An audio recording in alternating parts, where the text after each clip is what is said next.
नमस्कार दोस्तों, आप सभी का हमारे YouTube channel SSC coaching centre में स्वागत है। रीजनिंग का वीडियो मैंने लाना शुरू कर दिया है और स्क्रीन पे जो सवाल है, ऐसा कोई एग्जाम नहीं होता जिसमें ये सिमेट्री का क्वेश्चन नहीं पूछा जाए। कोई एग्जाम ऐसा नहीं होता। अगर आपने इस क्वेश्चन को अभी 1 मिनट से कम समय में कर दिया तो समझ लेना कि आप किसी भी एग्जाम को क्रॉस कर जाओगे। अगर अभी भी आप इसको नहीं कर पा रहे हो 1 मिनट में, तो अभी आप समझ लीजिए कि अभी आपकी जरूरत है, तैयारी करने की आपको जरूरत है और बहुत जरूरत है। कर लीजिए, वीडियो को रोको और स्टॉप कर दो वीडियो को और मुझे करके कमेंट में आंसर बता दो, सर मेरा आंसर ये आया है और मैंने कर दिया 1 मिनट में, मैंने 30 सेकंड में कर दिया। जो भी आप समय ले पा रहे हो वो करके मुझे बताइए। अगर आपसे नहीं हो पा रहा कोई बात नहीं, गलत भी हुआ तो भी कोई बात नहीं, सही पैटर्न में बताऊंगा क्या है। देखिएगा, 5 7 3 20 30 10 और 95 145, यहाँ क्वेश्चन मार्क। देखना बहुत सिंपल सा लॉजिक है इसमें। आप अधिकतर क्या करोगे कि इन संख्याओं से देखोगे कि नीचे की तरफ मेरी बड़ी संख्या है, तो मुझे प्रश्न बड़ी संख्या की तरफ यानी कि नीचे की तरफ बढ़ाना चाहिए। तो अगर मैं बनाऊंगा तो 20 पंजे 100 और 100 में से 5 को माइनस कर दूंगा 95। 30 का गुना 7 से करूंगा 210 और 210 में 7 माइनस करूंगा तो 145 नहीं आएगा, ये गलत दिया गया। तो पैटर्न हमारा नहीं लग पा रहा। अब देखना क्या पैटर्न है। इस 7 में से 5 लेके आना है तो हमें 2 माइनस करना पड़ेगा इस तरीके से, और 5 से फिर 3 लाना है, अब भी 2 माइनस करना पड़ेगा। तो ये क्लॉक वाइज 2 माइनस करके इस तरीके से बनाया, यानी कि बराबर माइनस होगा। जैसे यहाँ पे 30 में से 20 आया तो 10 माइनस हुआ, जैसे यहाँ 2 माइनस हुआ तो यहाँ भी 2 होगा। अब यहाँ 10 हुआ तो यहाँ भी -10 होगा। अब यहाँ पे देख लो, 145 से 95 पे आई तो कितना माइनस हुआ, 50। तो यहाँ पे भी 50 ही माइनस होगा।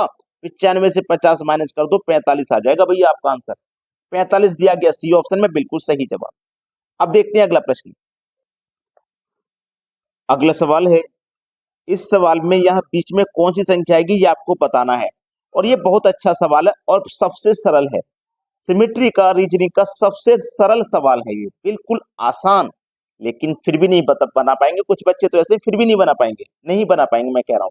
देखो क्या है रस में, 10 और 6 16 और 1 17, 12 3 15 2 17। इसका योग 17 आया, इसका योग 17 आया, इसका भी 17 आएगा। 9 6 15, 15 में 2 जोड़ो तो 17। तो यहाँ क्या आ जाएगा, 2। सवाल खत्म हो गया। देखो बी ऑप्शन है सही जवाब। अब देखते हैं अगला प्रश्न। अगला सवाल है, 4 13 153 1 11 120 2 6 क्वेश्चन मार्क वाली जगह पे क्या आएगा ये बताना। देखिएगा बहुत अच्छा सवाल है। अगर मैं यहाँ पे ये 4 दिया गया है इसका स्क्वायर कर दूं और ये जो 13 दिया गया है इसका भी स्क्वायर कर दूं, तो 4 का स्क्वायर भी कितना होगा, 16। 13 का स्क्वायर कितना होगा, 169, है ना। दोनों का मैं कर दूं अंतर। अंतर तो अंतर का मतलब है बड़ी संख्या में से छोटी को घटा देंगे आप। तो 9 में से 6 घटाएंगे 3 और 16 में से 1 घटाएंगे तो 15। 153 आ गया। देखो सही जवाब है। इसका भी स्क्वायर करो, इसका भी, एक का स्क्वायर करेंगे तो एक ही रहेगा, 11 का करेंगे तो 121। अंतर कर दो, 120 में से 1 जाएगा तो 120 बचेगा। 120 ही तो है। यहाँ पे भी वर्ग कर दो, 2 का वर्ग करोगे 4, 6 का वर्ग करोगे 36। अंतर कर दो तो 36 में से 4 जाएगा, कितना बचेगा, 32। अब 32 आपके पहले ही ऑप्शन मिल जाएगा। देखो सही जवाब हो गया। अब देखते हैं अगला प्रश्न। अगला प्रश्न है, इस सिमेट्री के क्वेश्चन में यहाँ पे कौन सी संख्या आएगी ये बताना। बहुत अच्छा सवाल है, बेहतरीन क्वेश्चन। देखिएगा यहाँ पे सवाल में, अगर आप इस 8 से 6 बनाए, पहले तो 8 से आपको 6 बनाना है, तो आपको क्या करना पड़ेगा, माइनस का 2 करना पड़ेगा। करना पड़ेगा कि नहीं, माइनस का आपको 2 करना पड़ेगा। और ये जो 2 है इसमें ये वाला 2 प्लस कर दोगे आप तो आपको 4 मिल जाएगा। 2 और 2 4।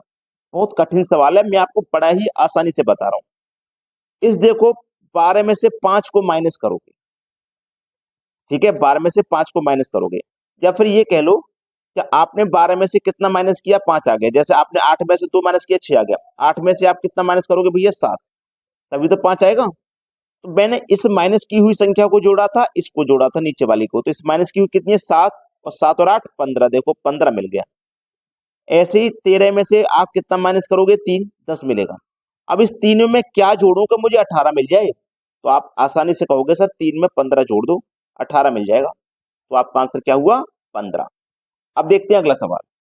अगला सवाल है, इस प्रश्न में देखो आप बीच वाले कॉलम में बड़ी बड़ी संख्या है और साइड में छोटी छोटी, तो जाहिर है कि आप बड़ी संख्या में ही रिलेशन बनाओगे क्या हो रहा है। तो अगर मैं 3 से और बड़ी संख्या बनाऊं 7, ठीक है, 3 और 7 से ही तो मुझे 370 बनाना पड़ेगा। तो इतनी बड़ी संख्या तक पहुंचने के लिए या तो मैं मल्टीपल करूं या स्क्वायर करूं या फिर क्यूब करूं, तभी तो इतनी बड़ी संख्या तक पहुंच पाऊंगा। अगर मैं 3 का भी क्यूब किया 7 का भी किया, तो 3 का क्यूब कितना हो जाएगा भैया 27, और 7 का कितना हो जाएगा 343। दोनों को जोड़ना पड़ेगा, है ना। 7 और 3 10 का 0, हासिल लगा 1, 2 और 4 6, हासिल का 1 7, और ये 370 मिल गया। ऐसा ही यहाँ पे करो, दोनों का क्यूब करो, 2 का क्यूब 8, 6 का क्यूब 216, ठीक है। जोड़ो 216 में 8 जोड़ूंगा तो ये 224 हो जाएगा।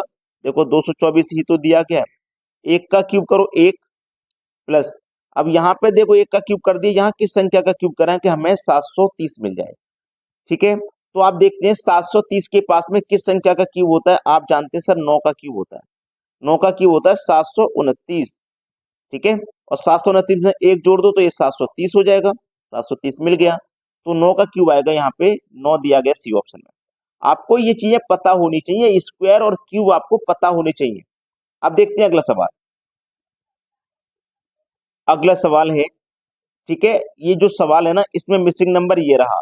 यहाँ पे कौन सी संख्या आएगी वो आपको बताना है, ये मुझे नहीं बताना, आपको बताना है। कमेंट कर देना, इस सवाल को आप खुद से करिए और कमेंट में अपना अपना आंसर बताइए, क्योंकि ये सवाल मैंने आपको दिया है होमवर्क के लिए, ठीक है। तो सभी बच्चे अपना अपना आंसर कमेंट करेंगे क्या आ रहा है, ठीक है। वीडियो देखने के लिए बहुत बहुत धन्यवाद।